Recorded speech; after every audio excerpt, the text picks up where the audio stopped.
Hello everyone, स्वागत है आपका एक नई वीडियो में। आज हिंदी भाषा के प्रश्नोत्तरी करेंगे क्योंकि हिंदी भाषा में 20 प्रश्न आते हैं। उनमें से फर्स्ट जो यूनिट है उससे हमेशा हर एग्ज़ाम में एक प्रश्न आना तय होता है। तो चलिए शुरू करते हैं। आज का पहला प्रश्न, भाषा शब्द संस्कृत के किस धातु से बना है? भाषा किससे बना है? भाष से बना है। भाषा भाष्य बना है भाषा। नेक्स्ट, भाषा के संबंध में निम्नलिखित में से असंगत कथन का चयन कीजिए। देखिए, जो कथन वाले प्रश्न होते हैं, यूकेपीएससी की बहुत आदत है कथन वाले प्रश्नों को पूछने की, तो क्यों ना हम भी अपनी आदतों को थोड़ा सुधार लें और उसी दिशा में आगे चलें जिस दिशा में आयोग जाता है। तो कथन वाले प्रश्न, इसमें क्या है? भाषा पैतृक संपत्ति होती है, यह गलत है। जबकि भाषा सामाजिक संपत्ति होती है, बिल्कुल होती है। भाषा अनुकरण द्वारा सीखी जाती है, बिल्कुल। जैसे आप यहाँ पर अगर आप एशिया में रहते हैं तो आप हिंदी बोल सकते हैं, लेकिन आप यूरोप में जाएंगे तो आपको इंग्लिश बोलना ही पड़ेगा। ये क्या है? अनुकरण। भाषा परिवर्तनशील होती है, बिल्कुल होती है। आप समय के साथ साथ उन शब्दों को बदलते रहते हैं, उनमें नए शब्दों को जोड़ते रहते हैं। नेक्स्ट, क्वेश्चन नंबर थर्ड, निम्नलिखित में से कौन द्रविड़ परिवार की भाषा है? द्रविड़ परिवार की भाषा कौन सी होगी? उड़िया उड़ीसा की है? नहीं। बांग्ला बांग्लादेश वेस्ट बंगाल की है? नहीं। और असमिया नहीं, क्योंकि ये उत्तर के राज्य हैं। तो उड़िया कौन सी होगी? कन्नड़, जो द्रविड़ प्रदेश की भाषा है। नेक्स्ट, निम्नलिखित में से उस भाषा का चयन करें जो द्रविड़ कुल भाषा परिवार के अंतर्गत नहीं आती। नहीं पूछा है, इस नहीं को आप अंडरलाइन करेंगे क्योंकि यही जो क्वेश्चंस होता है यही हमें फंसाता है एग्ज़ाम में। ठीक, तो मलयालम है, तमिल, ये द्रविड़ कुल की भाषा है। तमिल है, मलयालम है और तेलुगु भी है, लेकिन जो पंजाबी है ये क्या है? ये द्रविड़ भाषा नहीं है, यह आर्य प्रदेश की भाषा है, उत्तर भारत की भाषा है। नेक्स्ट, क्वेश्चन नंबर 5, हिंदी का संबंध किस भाषा परिवार से है? हिंदी का संबंध भारतीय भाषा परिवार से, जबकि द्रविड़ भाषा परिवार से कौन सी भाषाएं आती हैं? जो दक्षिण भारत की जो भाषाएं हैं वह द्रविड़ परिवार की हैं। चीनी तिब्बती भाषा कौन सी है? जो चाइना चीनी मूल की भाषाएं होती हैं। क्वेश्चन नंबर 6, निम्न में से कौन सी भाषा भारतीय परिवार की भाषा नहीं है? कौन सी नहीं है? हिंदी है, गुजराती है, मराठी है। तो कौन सी बची? मलयालम, क्योंकि ये द्रविड़ कुल की भाषा है।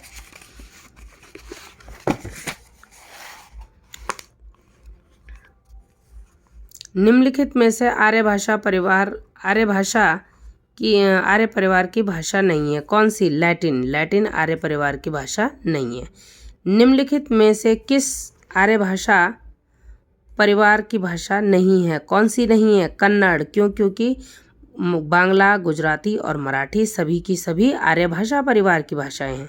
निम्नलिखित में से किस भाषा को देवभाषा या देववाणी कहा जाता है? किसे? संस्कृत को, क्योंकि आपको पता है हमारी सारी स्ट्रक्चर्स, हमारी सारी स्क्रिप्ट सारी की सारी संस्कृत में मिलती हैं। उत्तराखंड की द्वितीय राजभाषा कौन सी है? संस्कृत। कब बनी? 2010 में। भारतीय आर्य भाषाएं विकसित हुई हैं, कहाँ से विकसित हुई हैं? भारतीय आर्य भाषाएं संस्कृत से विकसित हुई हैं, क्योंकि सभी हमारी जो भाषाओं का अगर आपने क्रम पढ़ा है तो उसमें पहली भाषा कौन सी होती है? संस्कृत। नेक्स्ट, सिंधु शब्द जिससे हिंदी की उत्पत्ति माना जाता है, यह किस भाषा का शब्द है? सिंधु संस्कृत का शब्द है। सिंधु संस्कृत का शब्द है, जबकि हिंदी फारसी का शब्द है। प्राचीन भारतीय आर्य भाषा संस्कृत, जिसमें वैदिक और लौकिक दोनों सम्मिलित हैं, उनका समय माना जाता है 2500 ईसा पूर्व से 500 ईसा पूर्व तक। ठीक, नेक्स्ट, पाणिनि के किस ग्रंथ के माध्यम से भाषा को एकरूपता देने का प्रयास किया गया? पाणिनि का ग्रंथ कौन सा था? अष्टाध्यायी, जबकि पतंजलि का महाभाष्य है। निम्नलिखित में से किस भाषा को प्रथम देश भाषा माना जाता है? किसको? देश भाषा पाली, क्योंकि संस्कृत के बाद जब वो रूप परिवर्तित करेगी तो पहली भाषा कौन सी आएगी आपके पास? पाली। विकास की दृष्टि से प्राकृत की पूर्वकालीन अवस्था का नाम कौन सा है? पाली। देखिए, विकास है, पहले आता है संस्कृत, संस्कृत के बाद पाली, पाली के बाद प्राकृत। तो आया ना प्राकृत से पहले पाली। ठीक, नेक्स्ट, निम्नलिखित में से कौन सी भाषा संस्कृत भाषा की अपभ्रंश नहीं है? पाली। आचार्य रामचंद्र शुक्ल के अनुसार हिंदी साहित्य का आविर्भाव किससे माना जाता है? प्राकृत का अंतिम अपभ्रंश अवस्था से। नेक्स्ट, दोहा मूलतः किस भाषा का छंद है? दोहा किस भाषा का छंद है? अपभ्रंश का। दोहा अपभ्रंश का शब्द है, ये आपको पता होना चाहिए। निम्नलिखित में से किस भाषा का विकास सौरसेनी अपभ्रंश से हुआ? सौरसेनी अपभ्रंश से सिंधी भाषा को हुआ है। पुरानी भाषा नामकरण किसने किया था? चंद्र शर्मा गुलेरी जी ने पुरानी भाषा का नामकरण किया है, कई बार पूछा गया है। हिंदी भाषा का संबंध किससे है? सौरसेनी अपभ्रंश से। किससे है? सौरसेनी अपभ्रंश से। अपभ्रंश के प्रथम कवि स्वयंभू, कई बार पूछा गया है। अपभ्रंश के प्रथम कवि कौन है? स्वयंभू। अपभ्रंश के प्रथम व्याकरण कौन है? पहले व्याकरण कौन है? हेमचंद। शब्दानुशासन के लेखक कौन है? शब्द को अनुशासन के रूप में रखना है, इसी किसने लिखा है? इसने लिखा है स्वयंभू ने।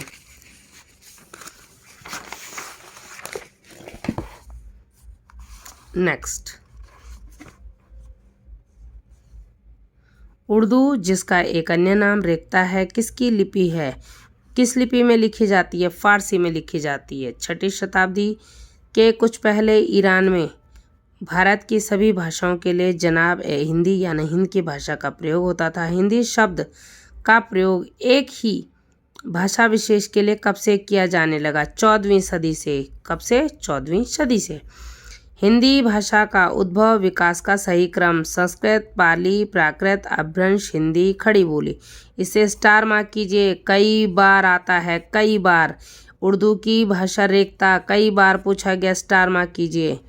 अच्छा, हिंदी भाषा की उत्पत्ति हुई है। हिंदी भाषा की उत्पत्ति हुई है सौरसेनी अपभ्रंश से। UKSSC 2 से 3 बार इसे पूछ चुका है, स्टार मार्क करें। हिंदी के अधिकांश शब्द किस भाषा से आए हैं? संस्कृत से आए हैं, बिल्कुल, क्योंकि उसकी मूल भाषा क्या थी? संस्कृत थी।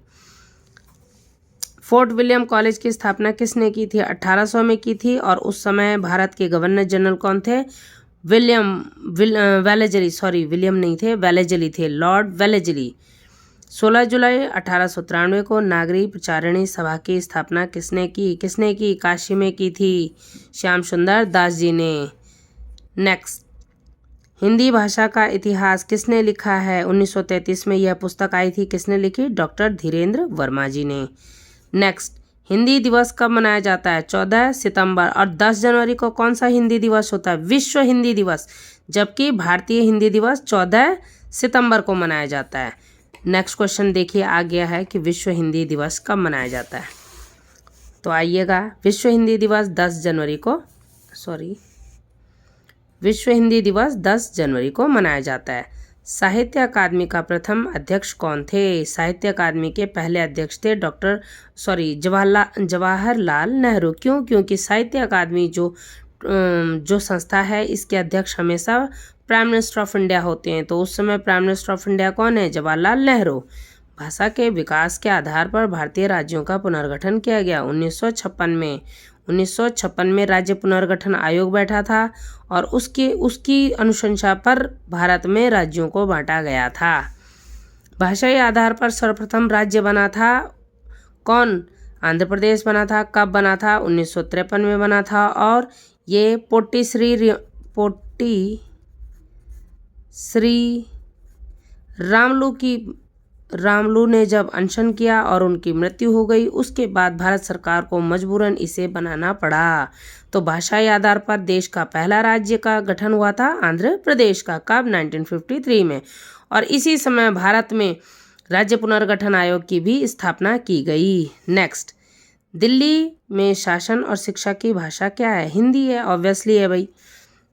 निम्नलिखित में से किस प्रदेश में शासन और शिक्षा की भाषा हिंदी है? इनमें से किस प्रदेश में? तो पंजाब में पंजाबी है, गुजरात में गुजराती है, आंध्र प्रदेश में भी उनकी द्रविड़ भाषा है, लेकिन केवल और केवल हिमाचल ऐसा है जहाँ पर हिंदी भाषा राजकाज की भाषा है। अंडमान निकोबार की शासन की भाषा देखिए, ये वीडियो जो 2018 वाला हुआ था उसमें भी पूछा गया है, और उसके बाद भी ये लेक्चरर में भी ये प्रश्न पूछा गया है। क्या है अंडमान की भाषा? इसकी भाषा है हिंदी। और जबकि 2021 में वीडियो में पूछा गया है दादर नगर हवेली की ऑफिशियल भाषा, और उसकी ऑफिशियल भाषा है गुजराती। नेक्स्ट, प्रथम विश्व हिंदी सम्मेलन का आयोजन स्थल क्या था? नागपुर। और द्वितीय वाला हुआ है मॉरिशस में। 11वें विश्व हिंदी सम्मेलन का आयोजन का स्थल क्या है? पोर्ट लुइस, मॉरिशस में। महात्मा गांधी अंतर्राष्ट्रीय हिंदी विश्वविद्यालय कहाँ स्थापित है? कहाँ है? वर्धा में, महाराष्ट्र में। और इस आज का अंतिम प्रश्न, निम्नलिखित में से कौन भाषा विज्ञानी नहीं है? सुमित्रा नंदन पंत। देखिए, सुनीत कुमार चैटर्जी बहुत बड़े भाषा विज्ञानी हैं, भोलानाथ तिवारी जी भी हैं और धीरेन्द्र वर्मा जी भी। जबकि हमारे सुमित्रा नंदन पंत क्या हैं? बहुत बड़े हिंदी भाषा के कवि हैं। और इन्हें क्या मिला है? 1968 में, 1968 में क्या? चिदम्बरा के लिए ज्ञानपीठ। चिदम्बरा के लिए क्या मिला इनको? इन्हें मिला है ज्ञानपीठ। तो इसी तरह से आपने आज फर्स्ट चैप्टर के जो आपका फर्स्ट यूनिट है हिंदी का, इसके पूरे लगभग कंप्लीट क्वेश्चन कर लिए हैं। आपको इन्हें रिवाइज करना है। रिवीजन सीरीज़ के लिए ये बहुत ही ज़्यादा महत्वपूर्ण है। अभी कुछ रचनाओं से भी, साहित्यिक रचनाओं से भी कुछ प्रश्नोत्तरी आएगी, तो आपको इन्हें ध्यान से देखना है। Thanks for listening this video. मिलते हैं नेक्स्ट वीडियो में। Take care.